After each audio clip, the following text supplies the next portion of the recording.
All right, so welcome everybody. Happy Thursday, everybody. Woo! Can't believe we're at Thursday already. So, good evening to all the students, faculty and staff, and community partners. My name is Samantha Samreth, and I serve as the Director for Diversity and College Access Department, also known as DCA, at this fine institution of the University of Wisconsin at Stevens Point, also known as UWSP. We're full of acronyms on this campus. And so it has been a pleasure being in this community. I've been here about 2 years now. Before coming here, I was at UW-Madison, so I have the opportunity to work with really fine people on this institution, so it has been a privilege being a part of this community. So I just want to share with you a little bit what our department does, Diversity and College Access Department. We serve the underserved student population with a mission to support, retain, and graduate our students by providing them a safe space and resources to help support their success. Another major part that we do as a part of our department is that we provide cultural and educational opportunities for our students, campus, and the community at large to help, build bridges, breaking barriers for an inclusive community, such as this program today, to help understand about each other similarities and differences, and we live in a more understanding community. On behalf of the University of Wisconsin-Stevens Point, welcome to our first Asian American and Pacific Islander, also known as AAPI, Inclusive Excellence Keynote Speaker Series titled Building Bridges, Breaking Barriers, Intergenerational Leadership Stories, in honoring of the AAPI Heritage Month. We have two amazing keynote speakers for this evening. I'm so excited to hear from them soon. But before we go to our keynote speaker, I want to give you kind of brief summary or very brief history of what is AAPI Heritage Month and why we celebrate it, so you have a little bit of understanding. So nationally, AAPI Heritage Month is celebrated in the month of May. The month of May was chosen first is to commemorate the immigration of the first Japanese people to the United States on May 7th of 1843. And second, to make the anniversary of the completion of the Transcontinental Railroad on May 10th of 1869. And also to recognize, celebrate, and increase awareness of the rich and diverse history of the AAPI community, and also to hear about their contributions and accomplishments in the United States. At UWSP, we celebrate AAPI Heritage Month in the month of April due to two major reasons. The first thing is that we want to celebrate together with Hmong Heritage Month, which was formerly known as Hmong History Month. In 2004, Wisconsin declared April as Hmong Heritage Month. Hmong is the largest Asian ethnic group in Wisconsin and the third largest in the United States, following second in Minnesota and the first in California, with over 1 million Hmong people. This declaration for their service in the secret war in Vietnam and their many contributions to our country. According to the 2020 US Census, AAPI represents 7% or 24 million people in the United States. So we represent a lot of the community. The second reason why we celebrate AAPI Heritage Month in April is because May is such a short period of time for us, so most classes end in mid-May, and we want our students to do good in their classes, so we decide not to do that in May, so we do it in April. And our deans up here, they really appreciate me saying that, because academic comes first, right? So that's the second reason why we decide to do it in April. So tonight's presentation is made possible due to the many and generous contributions of our campus partners, financially, time, and support. They include the Division of Student Affairs, the Division of Academic Affairs, the Century School of Business and Economics, the UWSP Foundation, and the Continuing Education and Outreach Department. It has been a privilege working with these co-sponsors this year. We couldn't have done it without their support, and I thank them wholeheartedly. They're all sitting right there. So thank you so much. Also, I would like to give a shout out to my staff, the DCA staff. Please raise your hand. They've been wonderful. they're up there. Most of them are sitting outside. They're kind of up there, kind of hiding back in there, but they've done a lot for our department. We cannot do anything without them. We have the HASIAC, with the Hmong and Southeast Asian American Club, known as HASIAC, right up front here. I know some of them are selling T-shirts outside. And Mara, Proza, Cartoon Boo, they're like right there. Where's Mara? Right there. And the continuing education team for their support in coordinating this event. We couldn't have done without you. So, and finally, I would like to thank our Chancellor, Thomas Gibson, for his continued support in our Inclusive Excellence program at UBSP. So we appreciate him as well. So to kick off our program today, I would like to welcome Jack Manzer, the president of American Indians Reaching for Opportunities, also known as ARROW student organization, to come up to the stage to give the Indigenous Land Recognition Statement. Please welcome Jack. Come on up, Jack.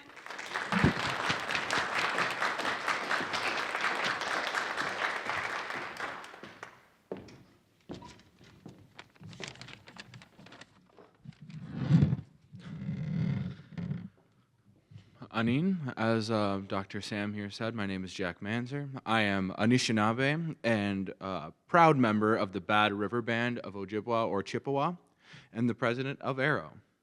I will now be reading the Land Acknowledgement Statement. The University of Wisconsin-Stevens Point exists upon land inhabited by the indigenous people of this area, including the Ho-Chunk, Menominee, Ojibwe, Potawatomi, and the many other nations and groups that predate colonial borders. We acknowledge that with colonization, Native American people have been dispossessed of their lands and irreparably changed by the actions of individuals and institutions. We acknowledge our responsibility to understand and respond to those actions. In partnership with the Native American Center, we commit to working together to honor the past, be intentional in the present, and to build our future with truth. Miigwech, thank you.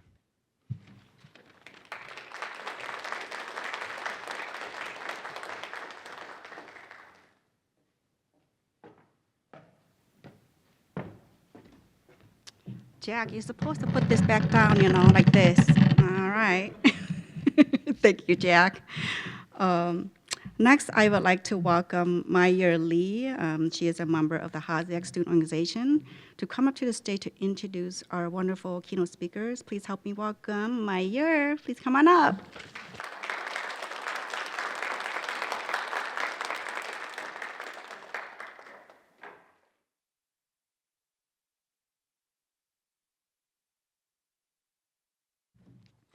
Thank you so much, Dr. Sam. Welcome, everyone, and thank you so much for joining us tonight. My name is Maya Lee. I am an English writing major here at the university. I am a member of the Hmong and Southeast Asian Club. I'll be here to introduce both of our amazing keynote speakers, Pastor Yao Yang and Dr. Macy Her. Our first speaker for tonight will be, Pastor Yao Yang. So a little bit about Pastor Yao Yang. He was born in a refugee camp in Thailand called Ban Vinai in 1980. In 1987, his family was accepted to come to the U.S. He has grown up in central Wisconsin for most of his entire life. In 2000, he graduated from Wassa West High School, and that same year, he got married to his wife, Mela. He went to college at this university, the University of Wisconsin-Stevens Point. A year later, the events of 9/11 happened, and that forever changed his life. In response to that event, in 2002, Yao signed up with the Wisconsin Army National Guard as a combat infantry soldier. He did one tour of Iraq from 2004 to 2005. After seeing one of his soldiers die, he recommitted his life to serving the Lord. He came back from the war and his family started to grow. In 2008, he graduated from college and became an educator. In 2012, he received his master's degree in educational leadership. In 2016, Yao started a multi-ethnic, non-denominational church called The Cross, where he is currently pastoring. In 2017, he received his second master's degree in Christian studies. In 2018, he gathered several community leaders, and together they formed the Gospel TLC, a residential facility for people struggling with addiction and brokenness. Everyone, please invite Pastor Yao Yang onto the stage.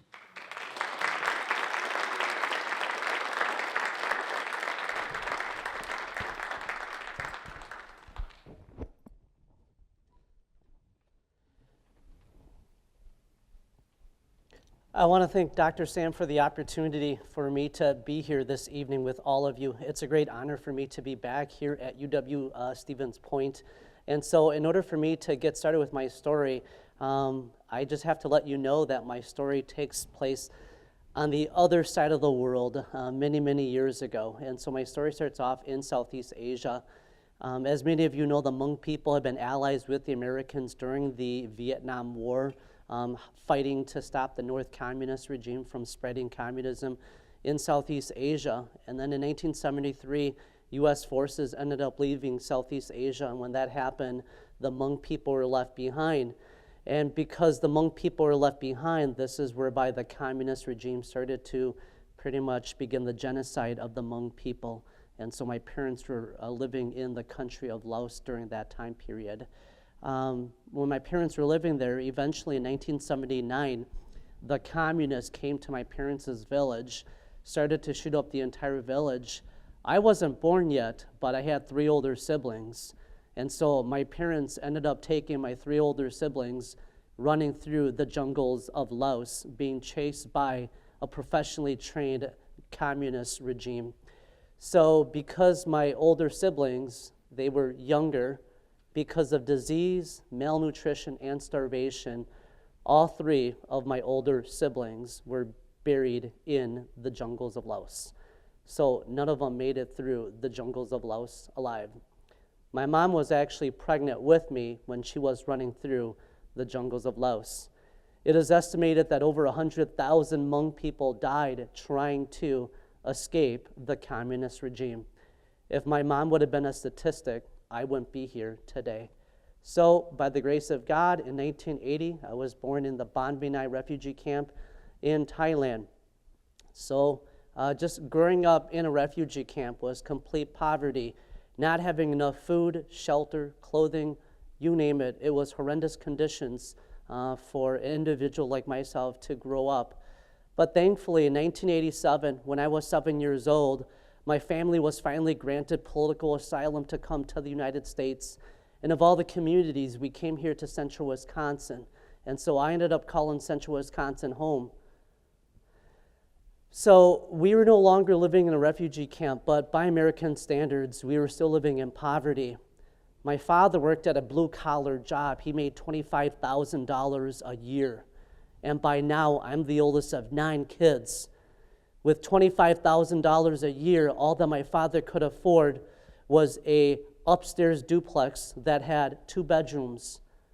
My parents had 1 bedroom, and all 9 of us kids, we shared the other bedroom. And to make matters worse, it was cockroach infested. So I was thankful to be living in America, but by American standards, we still continue to just struggle to live in poverty in this community. So that meant that my family depended upon food stamps in order to get food. We went to the Salvation Army for food. I didn't grow up with brand name clothes. A lot of my clothes came from Goodwill. During the summertime, I started to make friends. And when I started to make friends, I started to realize how different my life was from my Caucasian students, because in the summertime, they told me about their home up north. They had a cabin up north in Minocqua. And I was like, what do you mean? You have 2 homes? Like, my father can barely afford to pay for this duplex. How is it that you get 2 homes? Well, they get to go up north to their cabin. They get to go to these sports camps. They get to go to the vacations.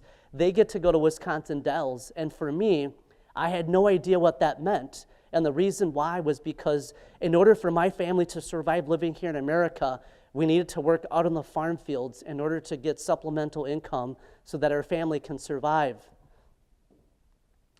So then, as I continued to live here in America, I started to hear strange words. And one of those strange words was Christmas. And I also learned that like Caucasian kids, they get Christmas presents. And I was like, well, what is that? Because I've never had Christmas presents before. Well, everything changed when I went home and I asked my mom. And I said, hey, Mom, so today at school, I learned that Caucasian kids, they get Christmas presents. What about Hmong kids? Do we Hmong kids, do we get Christmas presents? And my mom said, no, we could barely afford to put food on the table for you to eat. So thankfully, I had this really wonderful teacher. Her name was Ann Merrifield. And she's the one that taught me how to speak English. The more she started to teach me, the more she realized that I was growing up in this community, but I didn't have this true American experience. So then 1 year before Christmas break, she said, hey, why don't you and your family come over to our house for Christmas? And together we can have Christmas. And so on Christmas morning, we went over to her house, and the first thing that I learned is that Caucasians like to bake cookies for Christmas. Well, when you live in poverty, you don't really get to bake cookies. And at the end of the day, she said, hey, look, underneath the Christmas tree, there are some Christmas presents with your names on there. And finally, for the first time in my life, I got to open up my very own Christmas present. I finally understood what it meant to be an American. And so then she continued to take my family under her wing. And so the first time going boating, fishing, camping, it was all because of her. Anne never said this to me, but without her saying it, she taught me one of the most valuable life lessons that's forever changed my life. She taught me that loving others sees no skin color and social economics. I can love beyond just my Hmong ethnicity. I can love all people. So here's this lady that is middle class, Caucasian, and somehow she's able to pour love to me. I am Hmong. I am lower class. And so I started to realize that in America, when you all love, it doesn't matter what they look like on the outside. And so from a very young age, I just learned to love all people regardless of what they look like on the outside. So in the year 2000, I graduated from Wausau West, and right after graduation, I got married right away. My wife and I dated for a very long time, a month and a half, and we got married, and so I came to UWSP already a married man. I double major in psychology and communication. So during that time period, Connie Chung was still on air, and so I was hoping to be the next Connie Chung. So that's what my vision was. So when I was here on campus, my wife and I, we were very active and involved with HASIAC, and so I know that there's lots of representations from HASIAC here. And so my greatest times here at UWSP was just really hanging out with the Hmong students in HASIAC. We did lots of fun things. On this particular weekend, we went camping, we went canoeing, and it was just a really great time. And so those are the memories that I cherish. But my sophomore year of college, September 11th happened. And so I thought a lot about that day. As I was walking to the CPS building, I found out about that. And I thought to myself, you know, how dare these Middle Eastern terrorists come to America to destroy these bad Americans when I just knew growing up that there are wonderful, kind Americans. And so I wanted to do my part to make America safer. And so I thought about joining the military. And so I asked my Hmong family members about joining the military, and they said, no, we don't want you to do that. And I asked them why, and they said, you're not a U.S. citizen. Because I came to America as a refugee, I was coined a legal alien, but I wasn't a full-fledged American citizen. I could not vote. So then they asked me, why would you want to fight and possibly die for a country that won't even allow you to vote? And that was a good point, but to me, in my heart, I am an American. And so I was missing that piece of paper that says I'm an American citizen, but in my heart, I felt like I am an American. And so I just knew that the right American thing to do was to sign up to defend our country.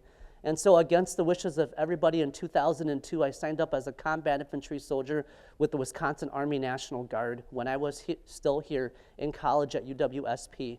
So when I signed up in 2003, I went to Fort Benning, Georgia, and I was the only crazy Hmong soldier there.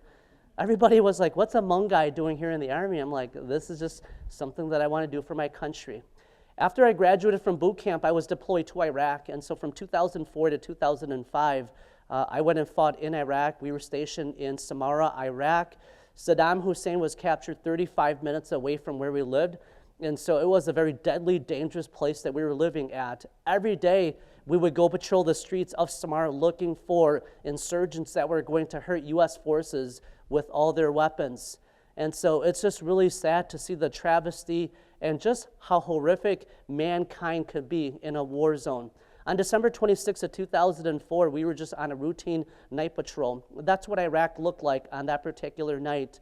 Leading the patrol that night was my good friend, Staff Sergeant Todd Olson, who was from Loyal, Wisconsin. And so then we got to this particular scene. It was dark at night. Staff Sergeant Todd Olson got to that spot. There was another sergeant that was there, and I was number 3 from the front.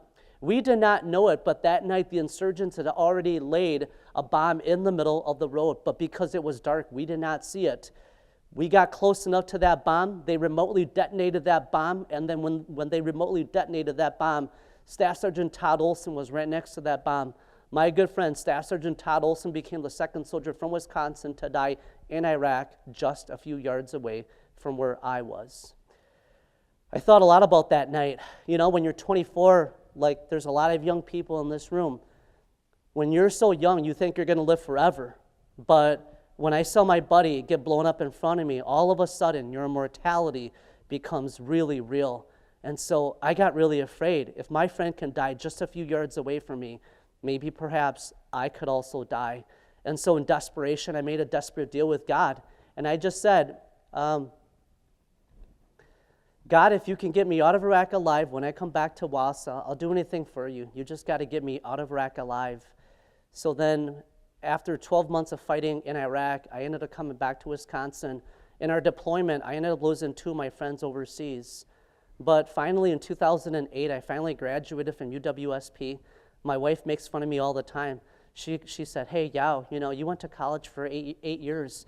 Most people that graduate after 8 years are called doctors. So I wasn't a doctor, but instead I became a teacher. And so I became a 6th grade social studies teacher at the DC Everest Middle School. And then in 2012, I wanted to pursue another degree to get my master's degree in educational leadership. And I actually became a summer school principal in the Wausau School District. Dr. Macy and I, after 2012, we started a Hmong camp for all students of all background in the Wausau School District. And so that was just a really great program that Dr. Macy and I both ended up starting together in the Wausau School District.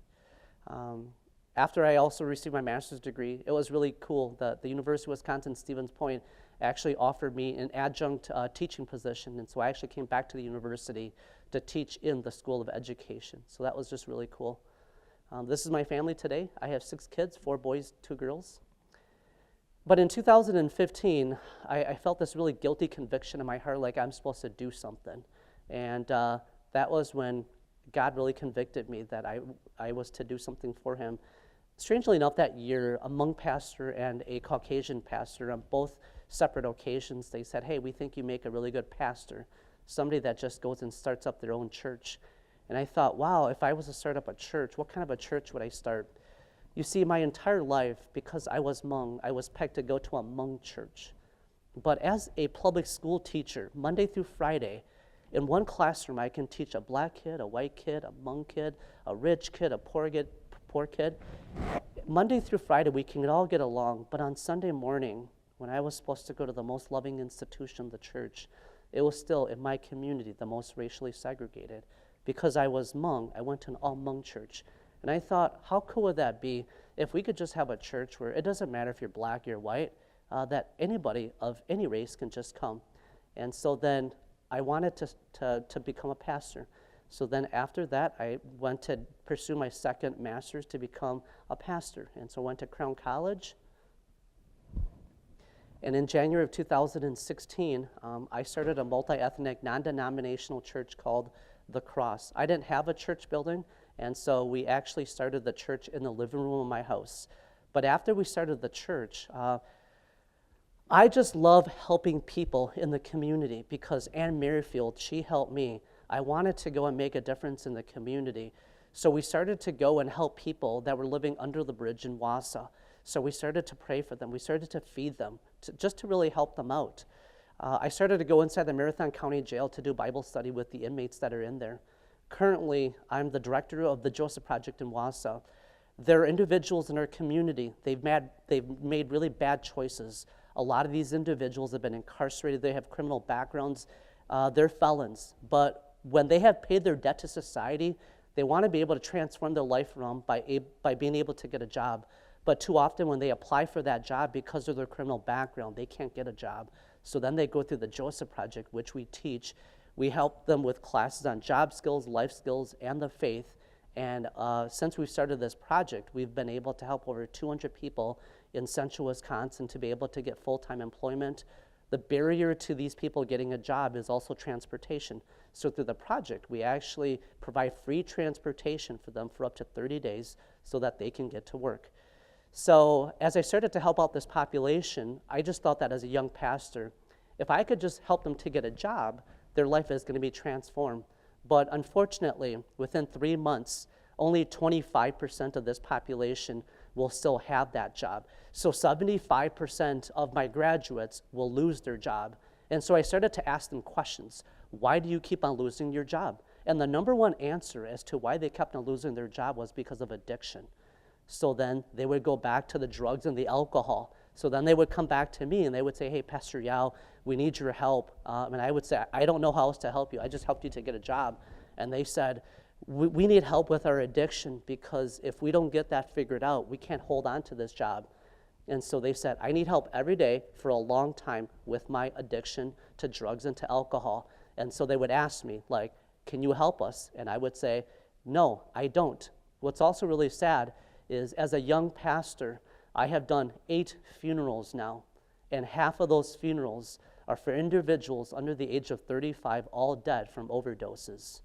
And so it really breaks my heart in this community in central Wisconsin that we have so many young people that just struggle with addiction. And for some of them, they can't overcome that. And I'm the pastor that ends up developing a relationship with them, trying to help them, but because of addiction, then I'm the one that's having to bury them.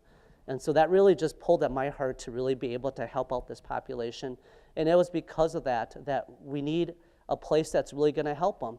So then in 2023, so last year, we were able to buy a facility in Weston. The ministry that I started is called the Gospel TLC. It is a transformational living center. And so currently, we have men that are coming out of prison, that are addicted, that are homeless, that are unemployed, and they actually come and stay at our facility free for 12 to 18 months so that we're going to be able to help them to get back on their feet. And so then I still pastor my church, and today it's been really awesome too. I get to be able to travel around the state to be able to share a little bit about my Hmong history, my Hmong culture, and the work that I'm doing in my community. So that's a little bit about me. Thank you.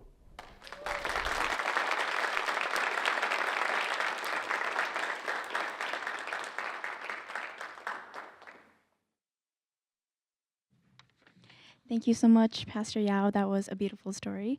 And if you guys want, if you guys want to see him again, he will be in Wausau on April 17th. Now for our next speaker, we have Dr. Macy Herr. Dr. Macy Herr is Chief Executive Officer of Hmong Wisconsin Chamber of Commerce, a statewide community development financial institution that provides business and financial assistance to entrepreneurs and business owners in historically underinvested and underbanked communities. Prior to coming to the Hmong Wisconsin Chamber of Commerce, Dr. Herr was an associate professor of education at the University of Wisconsin-Stevens Point. She taught undergraduate courses in educational psychology, diversity in a pluralistic society, Hmong language and culture, early childhood education, in addition to several education graduate courses for nearly 10 years. Her experience and passion for working with business owners stemmed from growing up with entrepreneurial parents who owned several businesses in central Wisconsin. She saw firsthand the challenges that they often encountered as first-generation Hmong Americans with gaining access to capital and other resources. Everyone, please welcome Dr. Macy Herr onto the stage.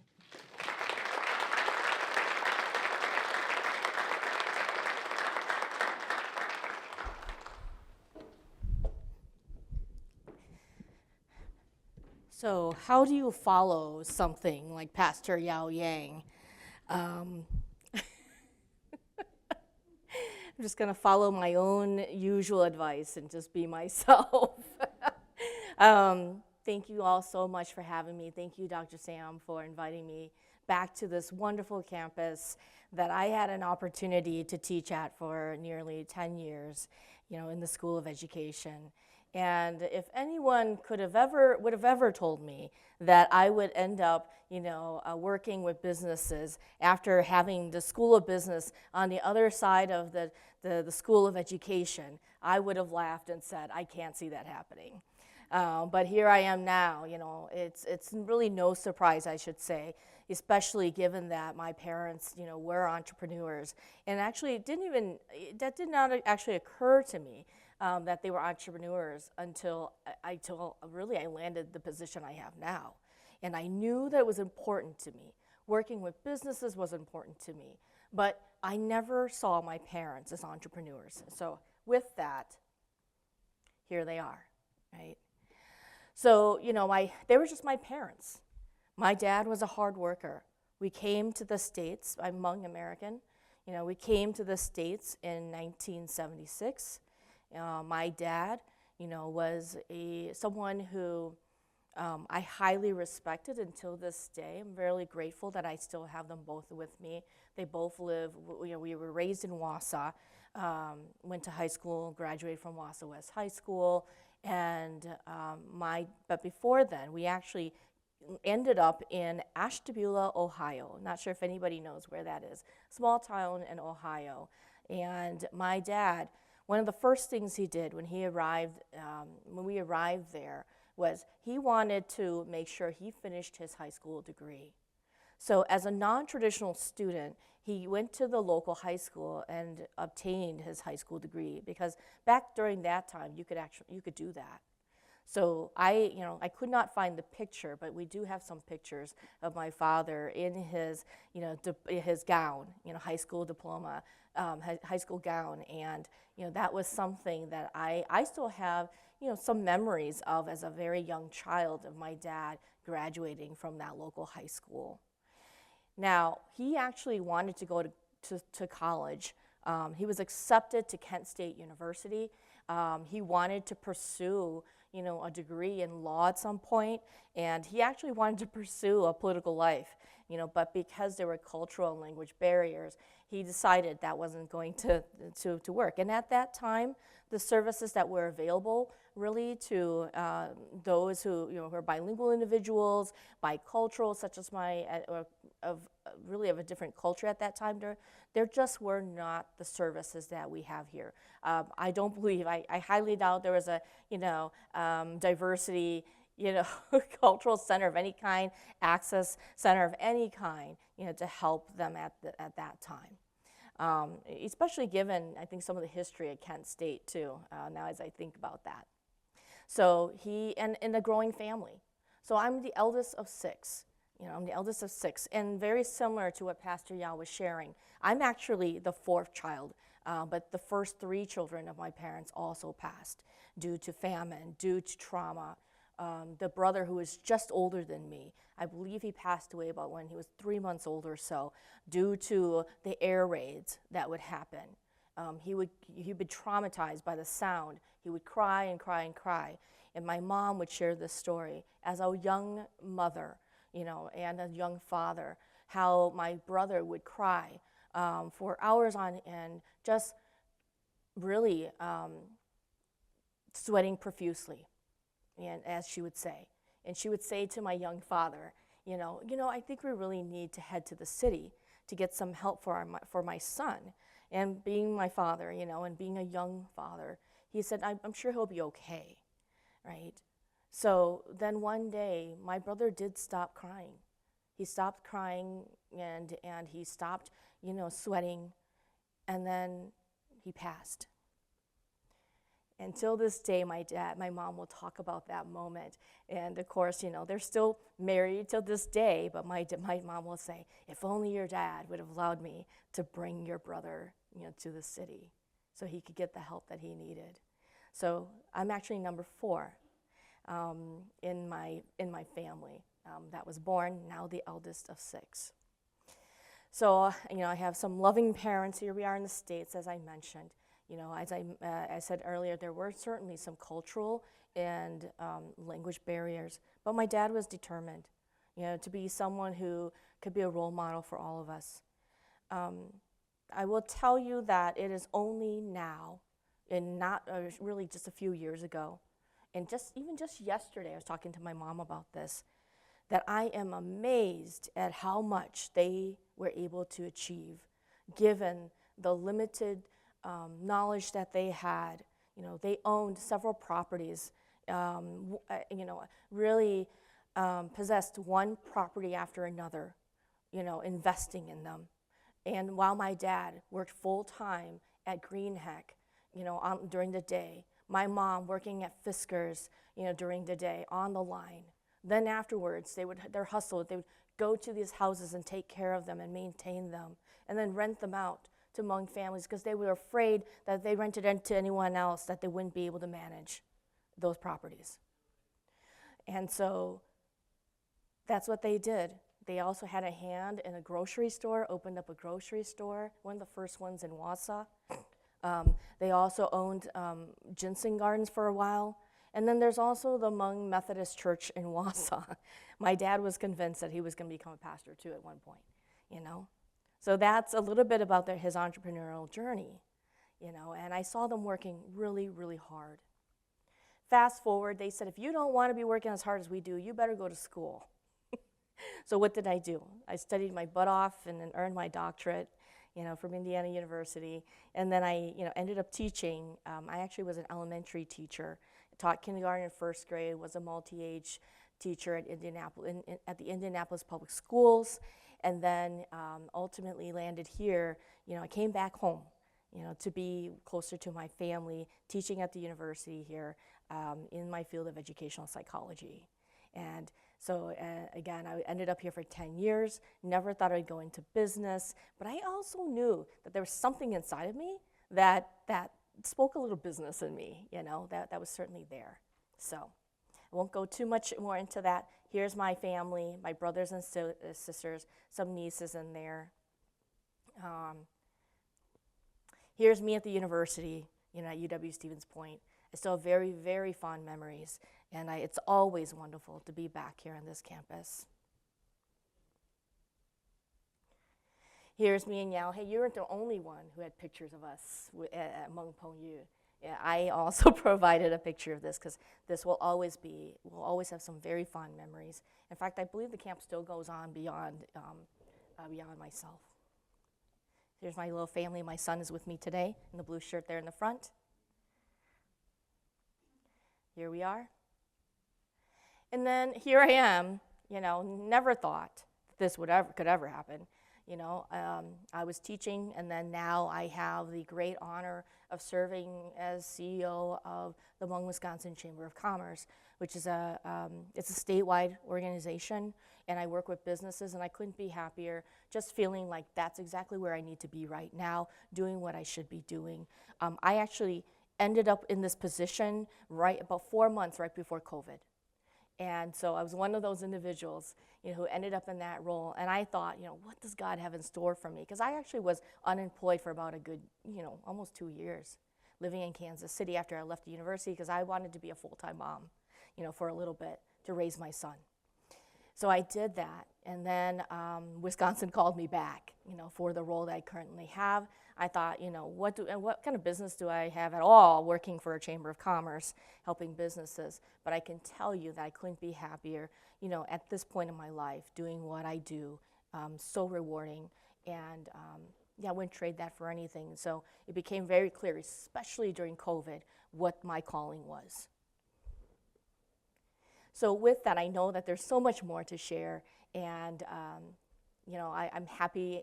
I look forward to sharing more of that in my leadership journey with all of you.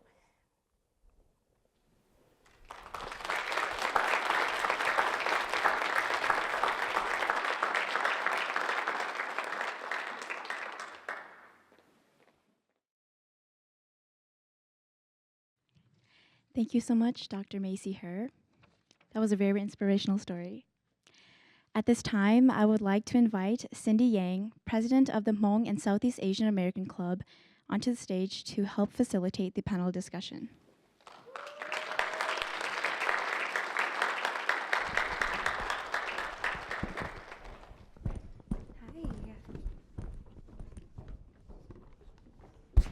Hello everyone, my name is Cindy Yang. I am the president of the Moen Southeast Asian American Club here at the university, and I will be the student moderator facilitating this conversation today.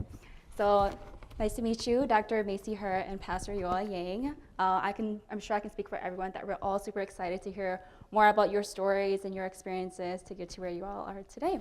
So I'm just gonna go straight into it. Our first question is, what does intergenerational leadership mean to you? All right, I can get started here. Thankfully, these questions are already kind of given to us beforehand, so I had some time to be able to think about that. But for me, it's really helping to establish, so it's really helping to, and then also being able to establish leadership within a community or from different groups within. I really think about kind of my Hmong generation. And personally for me, intergenerational leadership is related to the elders that are older than me, and then also individuals that are my age, and then also those individuals that are younger than me, trying to establish that leadership for me within 3 generations, the elder, within my generation, and those that are younger than me. I'll add that for me, when I think about intergenerational leadership, and first of all, let me just say, I think this is a great topic, especially given the time we are in right now. Just working, I grew up where my dad said, observe leaders, observe them, what they do, who do you admire, and watch what they do and do that, So I spent a lot of my time really admiring and watching the leaders that I respected. And then, of course, you run into those who you don't want to be like, so you take note of those things as well. So I've always grown up, really respecting and honoring those who've come before me. And then, also learning from them. For me, intergenerational leadership is really finding a way to connect with all generations, being able to be a leader where they can look at you and say, you can connect with me, you find value in me. And to me, that's very important. So connecting with people, various generations, making everyone feel valued. Thank you. Our second question is, how does your leadership style adapt across the different generations? So when I think of my elders, the really great thing about the Hmong culture is that we are taught to respect our elders. And the reason why is because they have all those lived experience, and there's so much wisdom for us to be able to gain from them. And so what's really important is that when I have interactions with my elders, I really see myself more as a student, and the elders are the teachers. And so I'm trying to obtain as much knowledge and understanding that I can get. And so a big part of that is I really need to have a humble spirit to realize that I don't have as many years of lived experience. And so they want to be able to pass on those wisdom and experience. They're the teachers. I need to be the student. I need to try to retain as much of that as possible. So I think that's really what's really important. When I first became an educator, one of my greatest compliments that I got from my supervisor was that he said, hey, Yao, you have a very teachable spirit. And so when it comes to leadership, I think it's really important that we do have a lot of respect to the elders so that they're able to teach us, so that our heart and our minds are open to all these lived experiences and all the wisdom that they want to be able to pass on to us. So when I think of my elders, I'm thinking that they're my teachers, I'm the student, but when I'm working with those individuals that are also younger than me, then I wear a different hat. I'm the teacher, and hopefully they're humble enough to also be the student to be able to learn. And then when I'm working with peers around my age and my experience, then I think that when it comes to leadership, it could be really, really reciprocal, where where they have some of that experience and I have some of that experience, and together as one generation we're able to really sharpen each other and be able to help each other to become better leaders. How does my leadership style adapt? I try to practice the very basic universal needs. Think about what's universally needed by people. You know, it doesn't matter what generation it is. And I found that was especially useful, for example, during COVID. You know, I had just started working with businesses. And I thought, what do I know about helping these businesses? And I started realizing, and I follow this till this day, is people simply want to be heard. They want to be valued. They want to know that you're intentionally paying attention to them, you're listening, and that they want to be able to connect. And so I think, and if I follow some of those basic rules, it works, you know, and people are able to, connect with me. Trust comes much easier because they feel like I truly care. They know I care. So even when I'm not, even when I'm not responding, for example, to someone right away, they know my heart. They know that I care. They know that they can count on me. And that's what matters most. It doesn't matter, in that case, who the person is, what generation they are. I think that and then I get surprised every so often. It's a good surprise. So for example, last year I gave a presentation at an event, and there were some among older veterans there. And I had made some comments that I knew were special, but I didn't realize how special they would be. I turned to the veterans. I just felt compelled to turn to the veterans and just tell them that, we appreciated them. Our generation appreciated the sacrifices that they had made. Just turning in their general direction and telling them that, thanking them for their service, and then saying, we are your children. We are your children. We are your dreams. We were, what you dreamed for all of us, you're seeing it unfold. You're seeing it happen. Just thanking them for their service, thanking them for who they are. We have not forgotten them. And afterwards, I can't begin to tell you the number of individuals who came to me and just expressed, gratitude just for hearing those words of connecting and care. And I think that in general, my adapting, I try to, as I said, apply some simple rules, as I just mentioned to you, when I'm working with people of different generations. Wow, thank you, Pastor Yang and Dr. Herr. Those were both very inspirational answers. I'm sure a lot of us took a lot from those, and we appreciate your service. So leading into our last question is, what is your advice in navigating intergenerational leadership? Dr. Macy, do you want to? Am I going to go first this time? All right. Okay.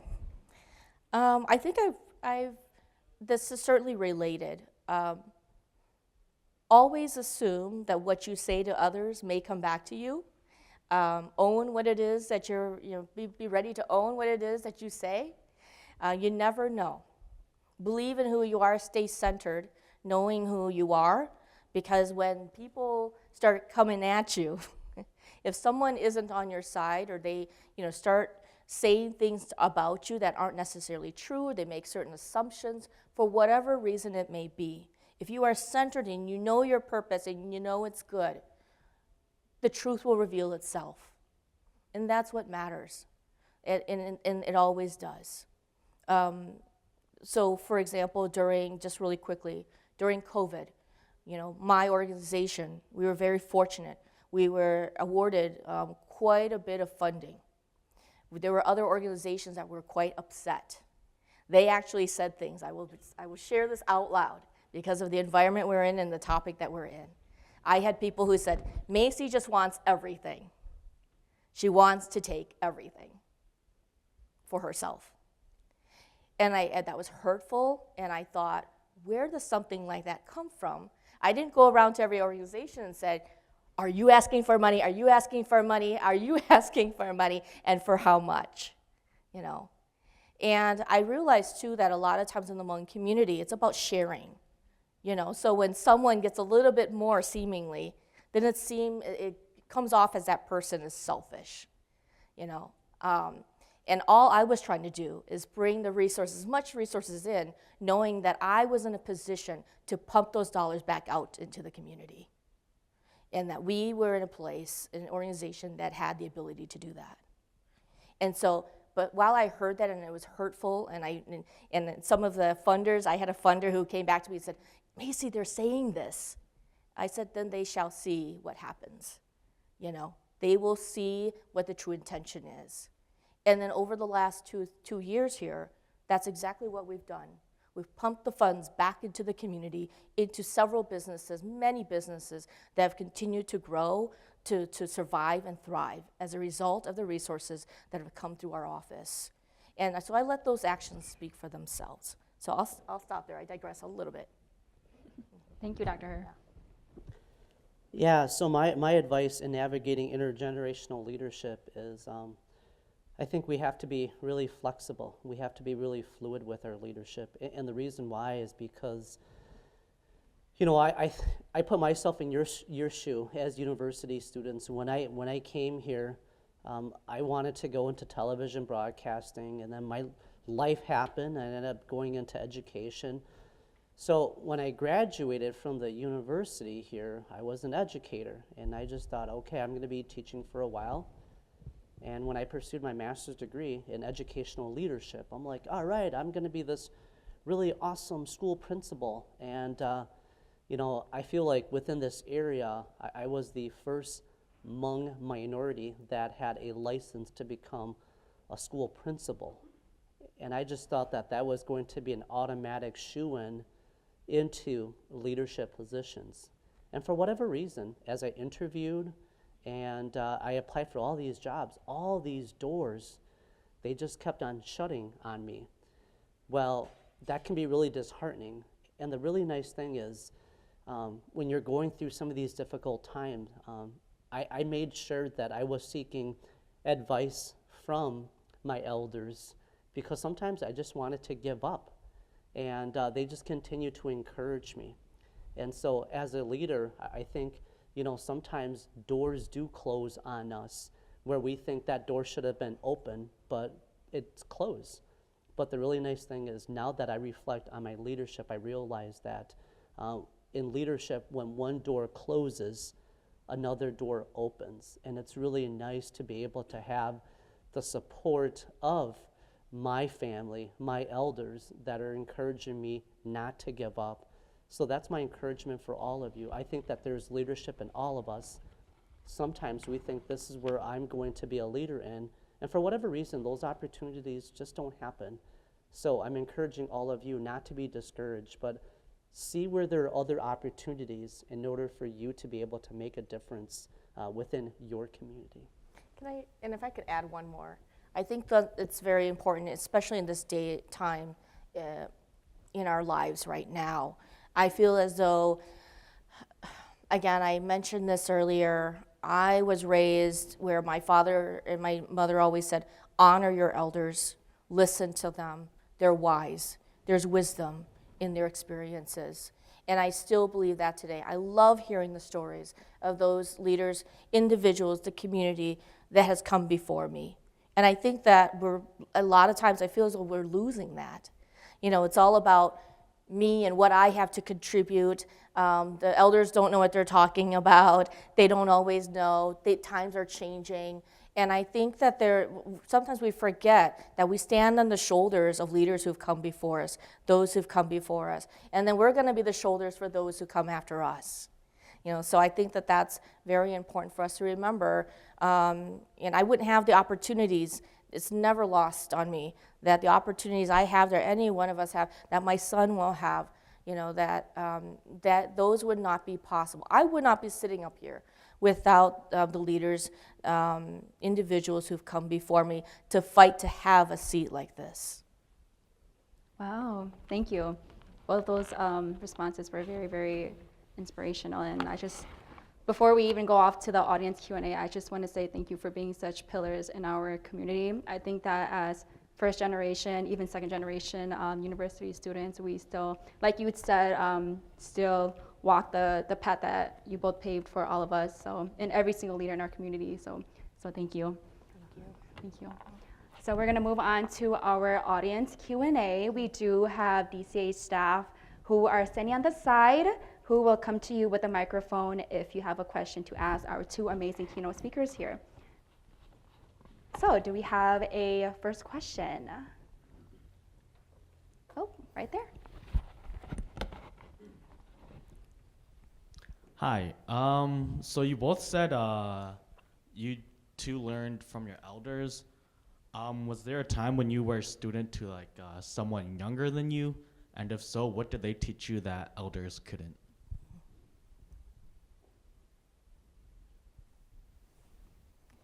Yeah, that's all. Yeah, well, I think that, I think when you have a teachable spirit, really, it really doesn't matter how old that they are, but if they have that experience, you give them that respect because there are things that they have done that you haven't done. There are answers that they know that you don't know. And so I think in being humble, that doesn't always mean that, you know, like because they're younger, they can't teach you. I think being humble means that you can be taught from anybody because they have more insight, they have more experience, and to be able to give them that respect. Gosh, I feel as though, my son's here, so he's going to hear this. I don't know if this is a good or bad thing, buddy. They teach us so much, our children. And when you start to see your own words or certain actions be reflected in them, or they say what you say, and it comes off the same way, and you can't help but see, oh, okay, that's how my leadership is coming through, right? And I better think twice before I say that again or do that again, right? Because that is not the tone I want coming out of my voice as a leader, right? Or as a mother, as a parent. So that I think, you know, our young people, and in this case, you know, I'm talking about my very son, but also any one of us, I think many of us could relate to this, are our greatest teachers, and that we need to be humbled by that.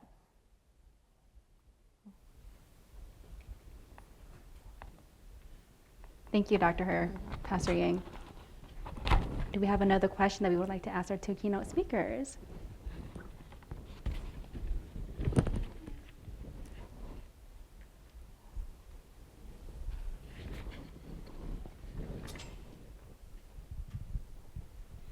Yeah, we want to give some time to our guest. This is on, right? To ask a question, but so nobody raised their hand, so I'm going to take the time because people know I like to talk. So,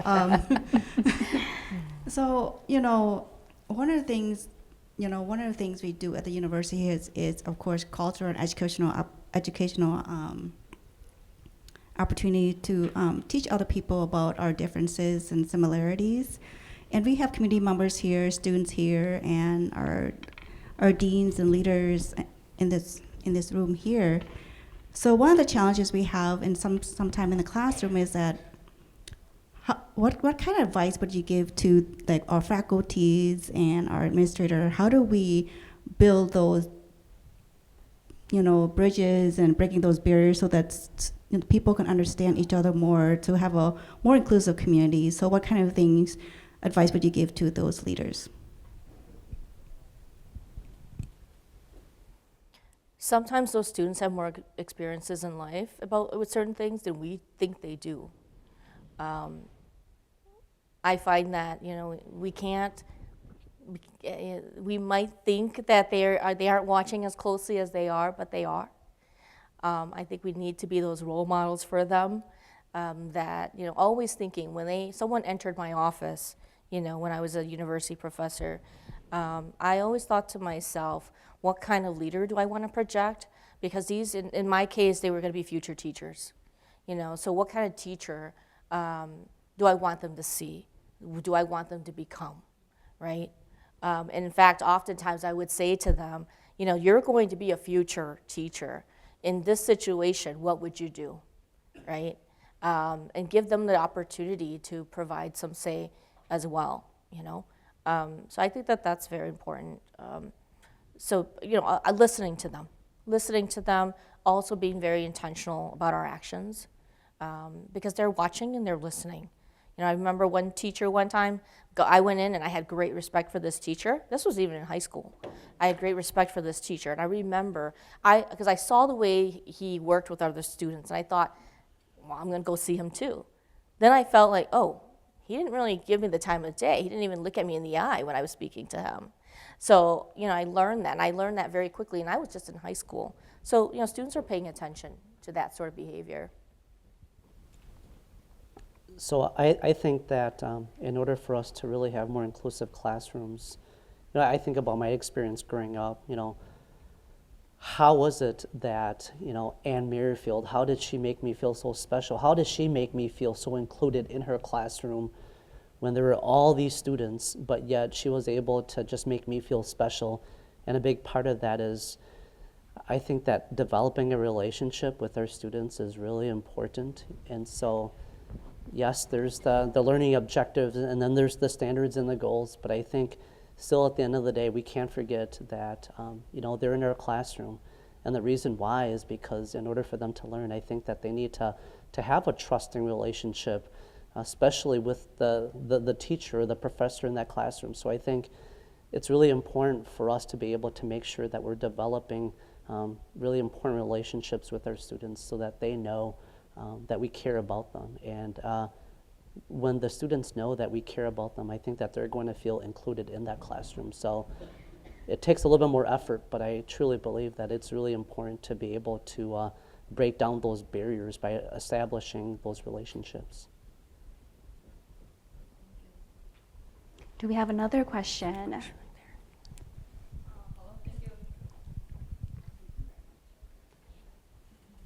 Thank you so much for sharing your experiences and just your background.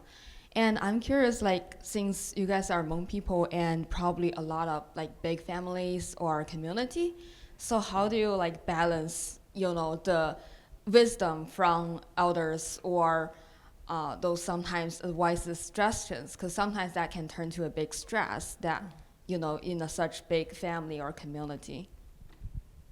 So how do you navigating that?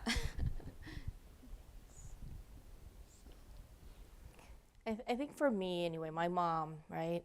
My mom, in many ways, is a traditional Hmong woman, and she'll basically say, she said to me, in so many words, you have to be able to do it all. Be the professional, go get that degree, and still cook food for your husband. Make sure he's got food on his table every day. You know. So I remember saying to her, "Well, we've been married about 20 years now. I think we're okay." And my husband is a great cook. So luckily, cooking and making meals has rarely, actually, I'm very thankful, you know, has not been an issue in my marriage. But, you know, but I will say this, one thing that I think she said in reflection is making sure, I think at the end of the day, being intentional, again, about when work is work, work is work. But when families, you know, you need to make and carve time for family, you know, because if you don't, that's the foundation. And if you lose that, then you lose everything, you know. Nothing else matters if your own home is not intact. Right? So I take that to heart. So as much as I've argued with my mom about, you know, but that I have come to understand what she means. And so I as busy as I am, and I have people telling me all the time, you're traveling all the time. You know, you're working all the time. But I hope that my son would say that, you know what, I have yet to miss, you know, very important, you know, events in his life. When I'm home, I'm home. I'm there for the family, and that's very important, being able to, you know, be present with them when you're with them. So because I feel like I have a lot to still learn, I really try to approach a lot of these elders just with a lot of humility. But if you go and ask everybody for their advice, you know, if you ask 10 different people, you're going to get 10 different advices, right? And so then it's like, okay, which one do I take? So I guess my encouragement to us is what's really helped me to be a better leader is to be able to know that I have mentors in my life that I can go to. And so we have different areas of our life. And so I have somebody that I know that when I'm dealing with family issues, this person is kind of my go-to mentor. Like, he's going to be able to help me. And professionally as a pastor, when I need to have a mentor, there's a pastor that I go to. I also run a nonprofit, and so there's another individual that has run nonprofits. And so there's lots of wisdoms out in the world, but I think what's really important is we need to be able to seek those experts, those mentors, where I have a specific question related to this. We need to make sure that we have people in our life that are those experts. So when I have those questions, I know who to go to. And that's the reason why it takes an entire village for me to be the leader that I am. So we need to be able to seek out those community leaders because we can't do this by ourselves. There's lots of people that have that wealth and information, and that's the reason why it's important for us to build those relationships with those people so that when I have those questions related to a specific question, I know that I can go to this person and they're going to steer me in the right direction. So I seek to be mentored, but at the same time, I think what makes a great leader too is that we can then also mentor others.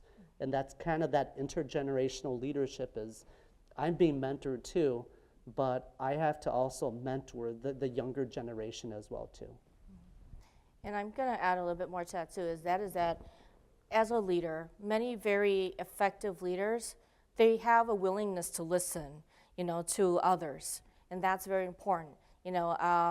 I bet our chancellor has this. I bet, many strong or very influential leaders have what they call kitchen cabinets, right? I'll tell you that right now. So when you're a leader, you don't act alone. You shouldn't, because you never know all the different angles that you should be looking at a situation. And so have different people as part of that kitchen cabinet. Those you turn to, you can confide in, who you don't work with, right? That you can run things by and seek their advice. And I think that's part of intergenerational leadership too, is finding people of all various backgrounds that you can trust to go to talk about, to get advice from and to get their different perspectives. Thank you. I think we have time for one more question. Perfect. I wrote it down so I wouldn't forget. Just to circle back to, in order to build bridges, break barriers, we must develop relationships and build trust.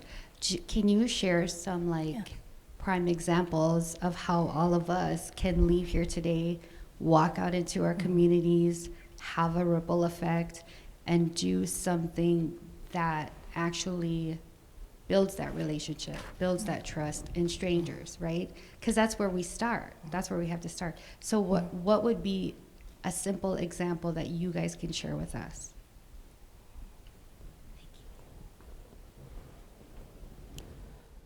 So my leadership style is servant leadership. With my military service and things like that, I just feel like I've been created to be able to serve. And growing up in my community, I don't feel like I'm the sharpest tool in the shed. But with my lived experience, as all these people are coming to me and they're saying, Pastor Yao, we need a long-term residential facility that's going to help us. And I'm like, well, where is that in Marathon County? Well, in Marathon County, they have a 28-day detox program, right? And a lot of the people that I work with, they're like, well, we've been through that, and it hasn't helped us. It just becomes a revolving door. And so I could have just been like, you know what? That's a really great problem, but somebody else will do something about it. But when you bury enough young people, it starts to pull in you. Like, if I don't do something, I'm going to continue to bury more people in my community. And so sometimes being a leader just means that, you know what, I'm not the smartest person, but there's a problem, And everybody is saying, here's the solution, so who's going to do something about it? And sometimes I ask myself, like, why does it have to be this Hmong guy of this small church? Because there are very famous pastors in my community with large congregations. They've got plenty of resources, let them do it. But after all these years, nothing has been done. And so I think great leaders just see a problem, and you start to realize that if nobody's doing something about it, maybe you're the one that needs to step up to the plate, and you have no idea how this is going to happen, because like I had no idea how I was going to get a $1 million building. I mean, people that come to my church, they're homeless, they're addicted, they're coming out of prison. These are the people that need that resource the most, but when it comes to tithes and offering on church, like these are the people that are giving the least, but I just knew that we have to help them. And so I had no idea how we were even going to do this. And so I think great leaders see a problem and they're like, you know what, I can't wait around. And so maybe perhaps I'm the solution. And great leaders just take it one day at a time. Like, okay, I'm just going to meet with this donor one time. I'm going to meet with this organization, this church, and eventually the work that you do, it is going to gain momentum. Great leaders are able to gather that team and gather that support and together be able to work with that and to be able to develop that. So I think sometimes leadership is scary, but you just have to do it. And when you do it, surround yourself with smart people to be able to help you to be able to do that work. But sometimes they just need a leader that's going to rally the troops, and perhaps that is you, because if nobody else is doing it, why not you?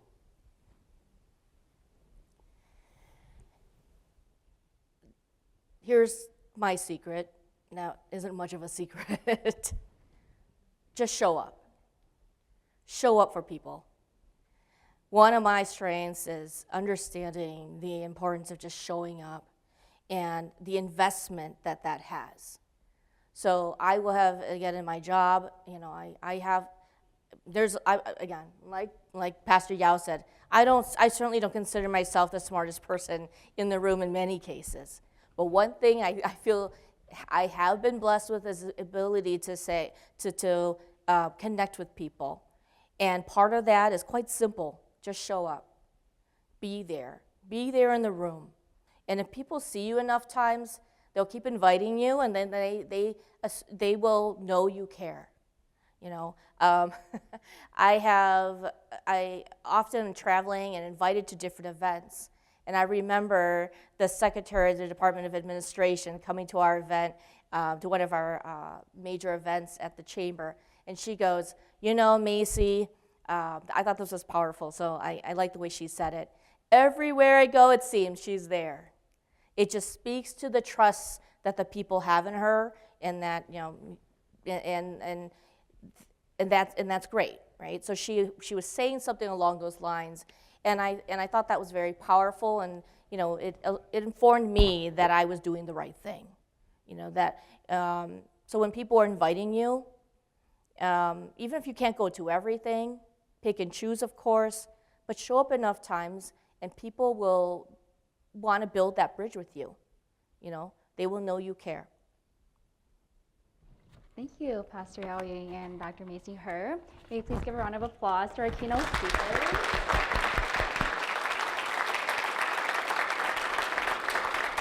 All right, so we are now going to move on to the last portion of our agenda for the night. May everyone please welcome the Vice Chancellor of University Advancement, Dr. William Broussard, for closing remarks.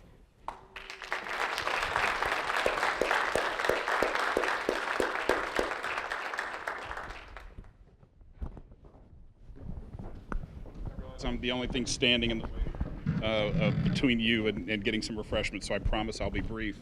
On behalf of the University of Wisconsin-Stevens Point Foundation, which is a proud sponsor of the Inclusive Excellence Keynote Speaker Series, I want to thank all of you for your attendance this evening. As the Vice Chancellor of University Advancement, which supports our Department of Alumni Relations, I also want to welcome Dr. He and Pastor Yang back to campus. We really appreciate you spending some time with us, and I want to thank you both for choosing to spend a portion of your evening with us, with the campus community and with the community at large. Alumni Relations staff are also here, located outside the Laird Room, and if any of you who are here this evening are alumni, I encourage you to stop by the table to update your information so that you know when excellent events such as this are on the calendar. So please be sure to stop by and visit with those folks. I hope the stories that you've heard this evening provide you with some perspective, inspiration, and roadmaps for all of you to consider exploring in the future. While the official celebration of Asian American and Pacific Islander Heritage Month is about 27 days away, it's in the month of May because it signifies the arrival of the first Japanese immigrants to the United States in May of 1843 and the culmination of the construction of the railroad, which Chinese immigrants significantly contributed to, and that concluded in May of 1869. There really truly isn't a day where we can't take some time to recognize the unique and significant contributions that Asian Americans and people of Pacific Islander heritage have contributed to the culture of the Americas. For those of you wishing to continue the conversation this evening, I invite you to join our invited guests out in the hall, just outside of the Laird Room, to continue the conversation and to have some refreshments. I want to thank you again for choosing to spend your evening with us on the campus of the University of Wisconsin-Stevens Point. Have a great evening.